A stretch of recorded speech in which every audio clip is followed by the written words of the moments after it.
1에서 6절.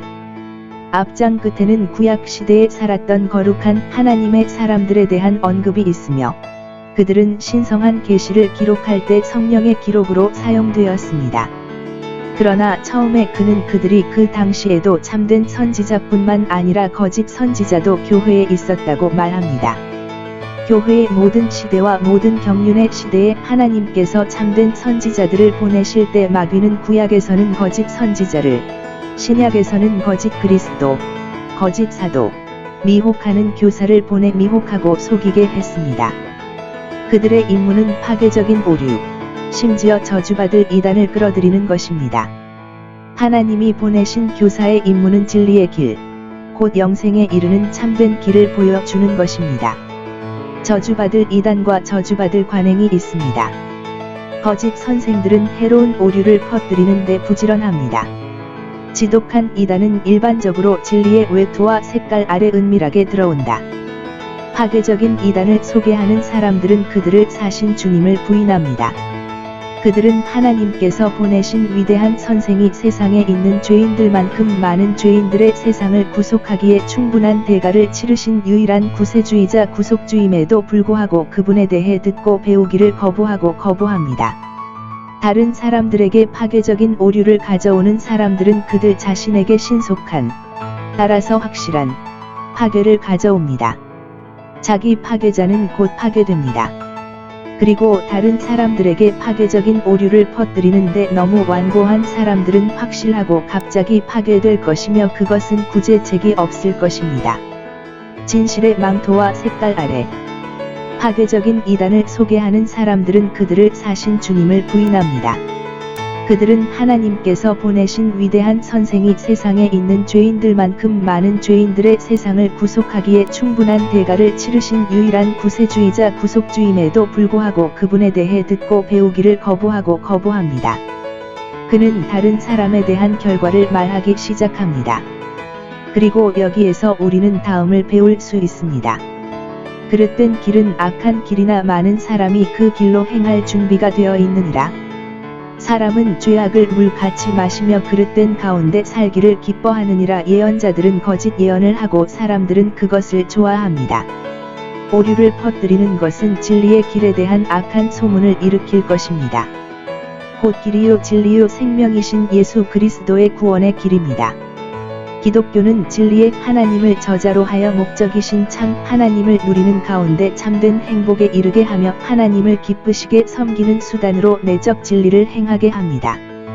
그러나 이 진리의 길은 파괴적인 오류를 포용하고 발전시키는 사람들에 의해 비방되고 모독됩니다. 이것이 반드시 일어날 것이라고 사도는 예언했습니다. 우리 시대에 이런 일이 있어도 마음을 상하게 하지 말고 도리어 원수가 우리를 일컫는 거룩한 이름을 회방하거나 우리가 구원받기를 바라는 도를 비방하는 기회를 주지 않도록 주의하십시오. 다음으로 유혹자들이 제자들을 끌어들이기 위해 취하는 방법을 살펴보십시오. 그들은 거짓된 말을 사용합니다. 그들은 아첨하고 좋은 말과 공정한 말로 순진한 자들의 마음을 속이고 이 유혹자들이 퍼뜨리려고 애쓰는 의견에 전적으로 굴복하도록 그들을 유도하고 자기 자신을 이 거짓 선생의 가르침과 정부에 팔아 넘깁니다. 그들이 개종자로 삼아 자신을 섬기고 그들을 이용하여 이익을 얻는 것, 이 모든 것은 탐욕으로 말미암은 것이요 추종자의 수를 늘려서 더 많은 부나 신용이나 칭찬을 얻고자 하는 욕망과 의도에서 나온 것이기 때문입니다. 사람들에게 진리의 길을 보여주는 그리스도의 신실한 사역자들은 그들을 따르는 자들이 구원받기를 원합니다. 사람들은 유예가 사면의 선고자이며 판결이 신속히 집행되지 않으면 판결이 취소되거나 취소될 것이라고 생각하기 쉽습니다. 그러나 사도는 거짓 선생들이 얼마나 성공하고 번창할 수 있으며 한동안 그들의 심판이 지체되지 않을 것이라고 말합니다. 하느님께서는 오래전에 그들을 어떻게 다루실 것인지 결정하셨습니다. 다른 사람들을 믿음에서 돌이키려고 노력하는 그러한 불신자들은 이미 정죄를 받았고 하나님의 진노가 그들 위에 머물러 있습니다. 의로우신 재판장이 신속하게 복수하실 것입니다. 그들의 재앙의 날이 가까웠으니 그들에게 임할 일들이 속히 임하리로다. 이 주장을 증명하기 위해 죄인에게 복수하시는 하나님의 의로운 심판에 대한 몇 가지 예가 있습니다.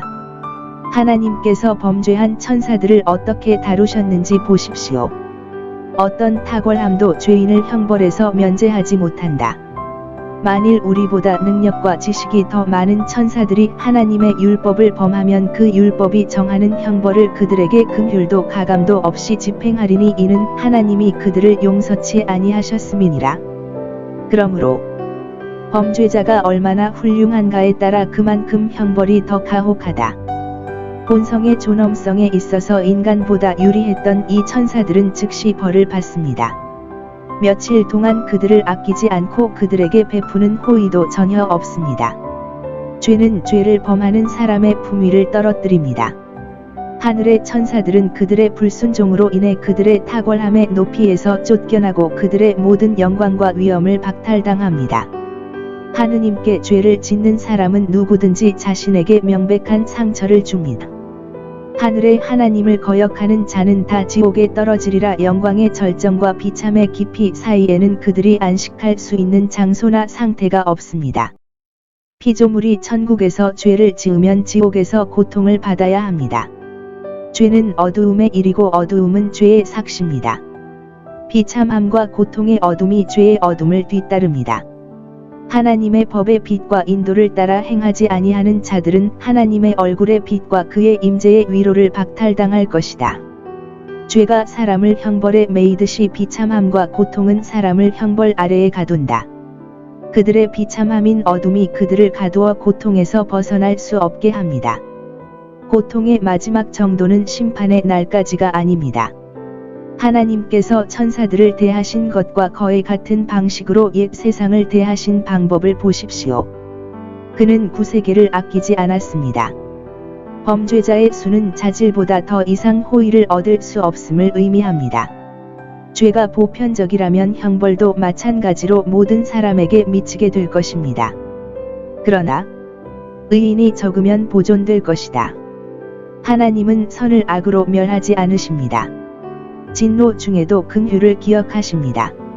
전 인류가 부패하고 부패한 시대의 의를 전파하는 자들이 흠 없고 모범적인 대화로 생명의 말씀을 전하는 자들은 전반적인 멸망의 때에도 보존될 것이다. 하나님은 처음에 죄인들의 봉사와 유익을 위해 만드시고 임명하신 죄인들을 벌하시는 복수의 도구로 그 피조물들을 사용하실 수 있습니다. 그는 온 세상을 물로 멸망시켰습니다. 이렇게 된 원인은 무엇입니까?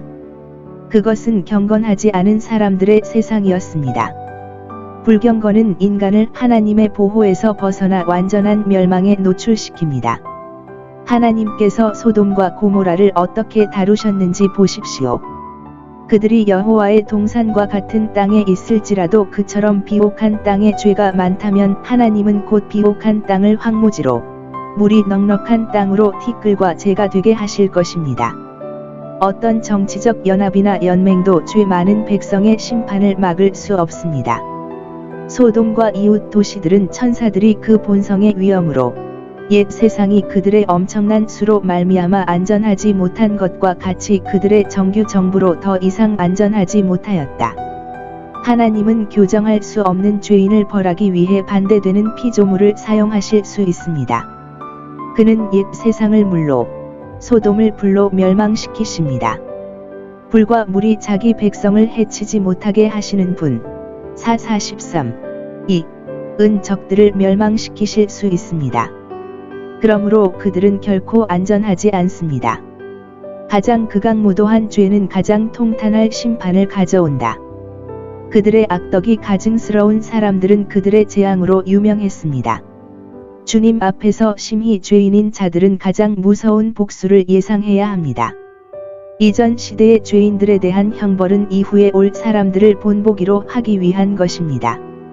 살 때뿐만 아니라 그들의 행로와 삶의 방식에서도 그들을 따르라.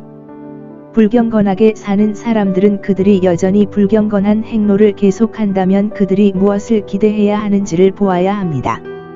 우리는 우리의 교훈을 위해 기록된 하나님의 복수의 모든 사례로 경고를 받도록 합시다. 이전 시대의 죄인들에 대한 형벌은 이후에 올 사람들의 모범을 위해 계획되었습니다. 살 때뿐만 아니라 그들의 행로와 삶의 방식에서도 그들을 따르라. 불경건하게 사는 사람들은 그들이 여전히 불경건한 행로를 계속한다면 그들이 무엇을 기대해야 하는지를 보아야 합니다. 우리는 우리의 교훈을 위해 기록된 하나님의 복수의 모든 사례로 경고를 받도록 합시다. 이전 시대의 죄인들에 대한 형벌은 이후에 올 사람들의 모범을 위해 계획되었습니다. 살 때뿐만 아니라 그들의 행로와 삶의 방식에서도 그들을 따르라. 불경건하게 사는 사람들은 그들이 여전히 불경건한 행로를 계속한다면 그들이 무엇을 기대해야 하는지를 보아야 합니다. 우리는 우리의 교훈을 위해 기록된 하나님의 복수의 모든 사례로 경고를 받도록 합시다.